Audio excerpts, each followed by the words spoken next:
Welcome to this Alan Watts video on how to calm your anxieties and worries.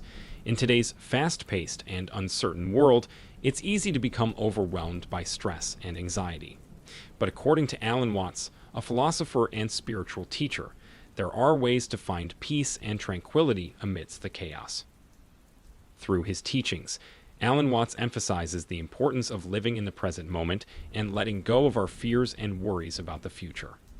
He encourages us to embrace the unknown and trust in the natural flow of life. Well, I have a sort of suggestion,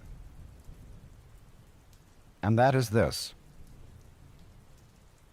that before we decide either to save the planet or to destroy it, we pause for a moment of silence. I don't mean that kind of grim silence which one observes when somebody says, such and such a famous person has just died, and we'll observe a moment of silence in his honor. And everybody frowns and thinks very serious thoughts. That's not silence at all. I mean real silence, in which we stop thinking and experience reality as reality is. Because after all, if I talk all the time, I can't hear what anyone else has to say. And if I think all the time, and by that I mean specifically talking to yourself subvocally inside your skull, if I think all the time, I have nothing to think about except thoughts. And so I'm never in touch with the real world. Now, what is the real world? Some people have the theory that the real world is material or physical, and say it's made of kind of a stuff. Other people have the theory that the real world is spiritual or mental. But I want you to point out that both those theories of the world are concepts. They are construction of words. And the real world is not an idea. It is not words. Reality is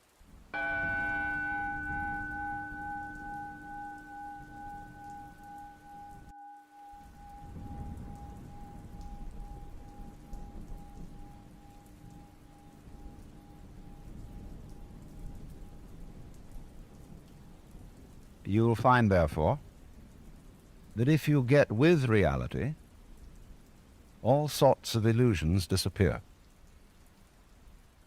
And I will mention several illusions that have not this kind of existence.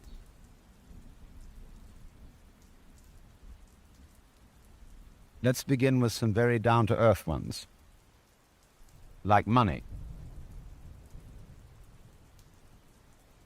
Money is a very useful method of accounting. It is a measure of wealth, in the same way as inches are measures of length and grams measures of weight. You cannot eat money. You could have a fantastic quantity of dollar bills and stock certificates on a desert island, and they would be useless to you. What you would need would be food and animals and companions. Money simply represents wealth in rather the same way that the menu represents the dinner. Only we are psychologically perverted in such a way that some of us would rather have money than real wealth. But you know, you cannot drive in 5 cars at once, even though they be Cadillacs. You cannot live simultaneously in 6 houses, or eat 12 roasts of beef at one meal. There is a limit to what one can consume.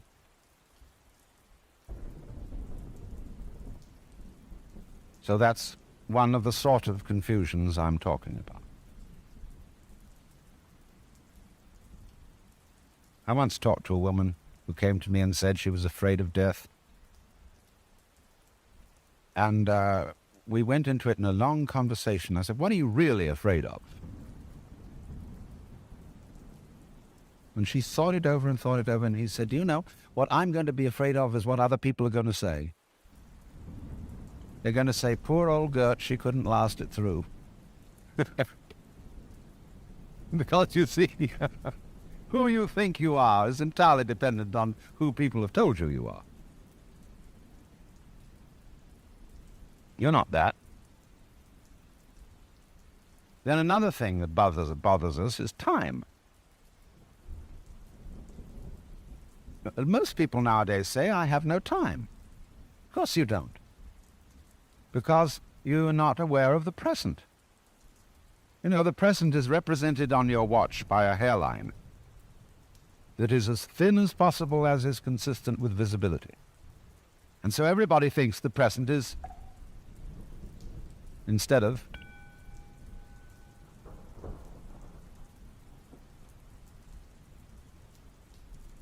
now, the present is the only real time. There is no past, and there isn't a future. And there never will be. We think ordinarily of the present as an infinitesimal point at which the future changes into the past. And we also do a terrible thing. We imagine ourselves to be results of the past. And we're always passing the buck over our shoulders, like when God approached Adam in the Garden of Eden and said, hast thou eaten of the fruit of the tree whereof I told thee thou shouldst not eat? And Adam said, this woman thou gavest me, she tempted me, and I did eat. And God looked at Eve and said, hast thou eaten of the fruit of the tree whereof I told thee thou shouldst not eat? And she said, the serpent beguiled me, and I did eat. And God, out of the corner of his eye, looked at the serpent. The serpent said nothing.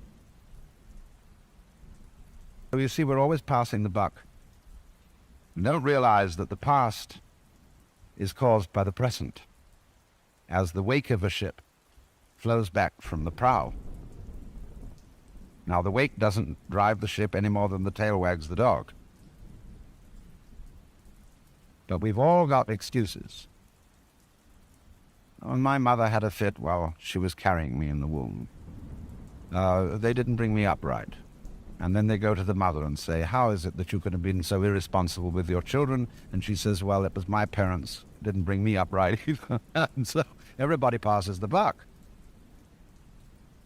But the truth of the matter is, it all begins here.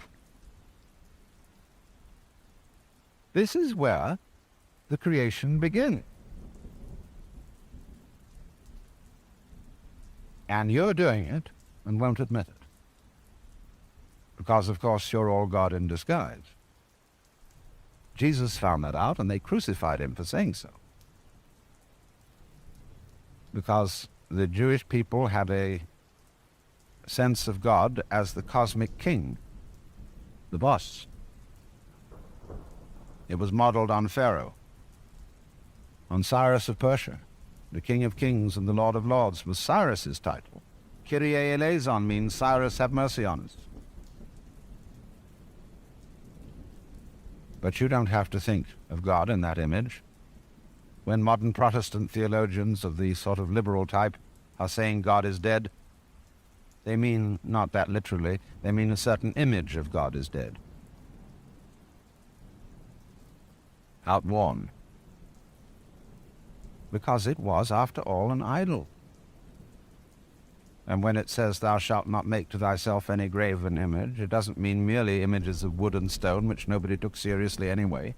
It means, above all, images made of imagination, images made of concepts. And that one had feet of clay. But it doesn't mean that God is dead, that life is nothing more than a trip from the maternity ward to the crematorium. It's much more spooky than that.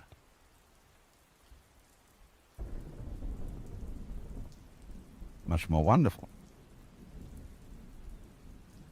But you see, you can't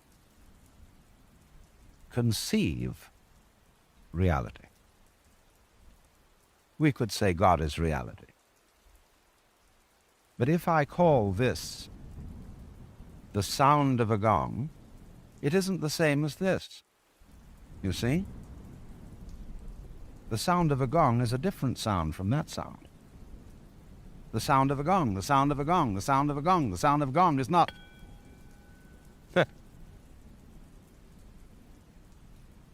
So then, there is practiced throughout the world, rather more in Asia than here, although always by a minority of people, a discipline called meditation, which is to get in touch with reality.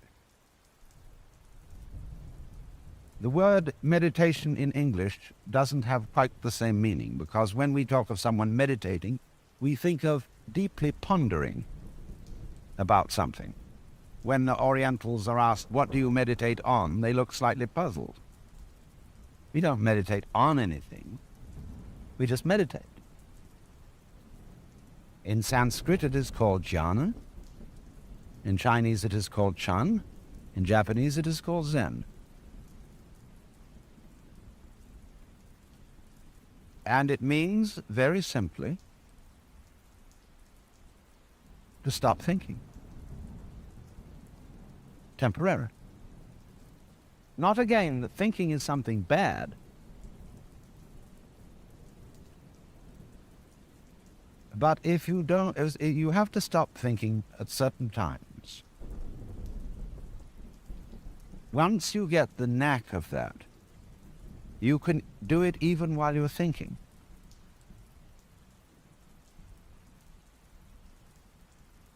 So you can be a scholar and practice meditation. This is not an anti-intellectual point of view. I imagine that most of you here are either in college or college educated. And the foundation of the intellectual life. Good scholarship requires that you meditate. But in saying that, I have got myself into a linguistic trap. Because you see, I seem to be pitching it to you as if it was something good for you. As if it would give you a better future. As if it would improve you. Now, so long as such motivations and considerations exist, you're not meditating. We talk sometimes about the practice of meditation as if it were like practicing the piano, preparing for a concert. It's much more like the practice of medicine, as when you say, well, I practice medicine. It means you do it every day, it's your way of life. So this is a very odd thing for Westerners to understand, and particularly for Americans. Because we are so fixated on the future. When we say we want to put something down, we say it has no future. Well, do you? Much better to have a present. Because if you don't, it's useless to make plans. Because when they work out, you won't be there to enjoy them. You'll be thinking of something else. So this is one activity which is curiously different from all others. It has no purpose. It's rather like music or dancing in that respect. Why do you listen to music? Supposing there would be a culture with no music, would you consider that a high culture? But why do you do it? Well, some people say, well, we go to the concert to improve our minds. Well, if you do that, you're not listening. As you see, music is peculiar in that it is a marvelous pattern of sounds that doesn't mean anything. There is some inferior music that means something. What we call program music, like the Tchaikovsky 1812 Overture. Or some of Debussy's perpetrations, such as the Englutted Cathedral, where it's creating visual pictures or imitating natural noises, the beat of horses' hooves, or rollings of military drums, and the sound of the waves, etc. Just imitation. Now, great music, as composed by Bach or Mozart, or the Hindu music, or some of the great contemporary composers, doesn't mean anything except itself. It isn't going anywhere. Otherwise, the fastest orchestras would be considered the best.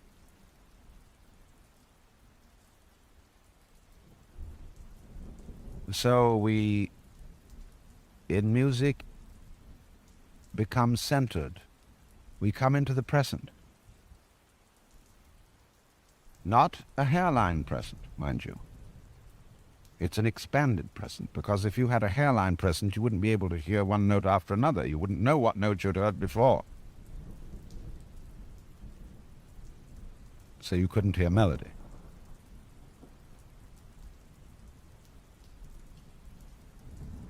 But in this, you are released into reality. That's why it is said that the angels in heaven have harps, and why they circle the throne of God and sing Alleluia, Alleluia, Alleluia, which, although it does mean hail to the Lord, doesn't really mean anything. When you really get swinging with an Alleluia, it's just Alleluia. You don't think of the meaning of it, you see, because you can't think of the meaning of God. What does God mean? What is God useful for? And so in the same way you can ask, what does a tree mean? What does a cloud mean? What does a fern mean? What's it all about? Well, we've got on all kinds of weird theories that ferns exist in a certain way in order to propagate themselves. Like birds do all this thing in order to lay eggs so more birds come out. And the whole point of that is that there shall be more birds still. This is a purely engineering approach to life. Which is completely senseless. Things don't mean anything. Birds don't mean anything. Trees don't mean anything. Words mean something, yes, because they point to something beyond themselves. They are signs. But if you take words too seriously, you're like a person who climbs a signpost instead of going where it points.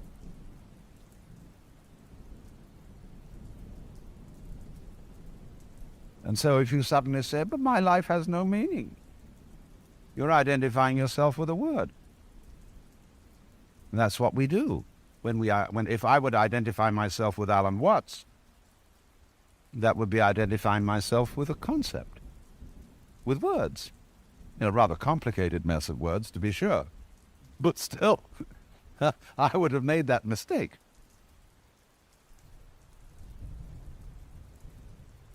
So then, it has to be understood about meditation that it's not an exercise, it's not a gymnastic, it's not the ordinary sort of self-improvement procedure. And one does it not to be good for you,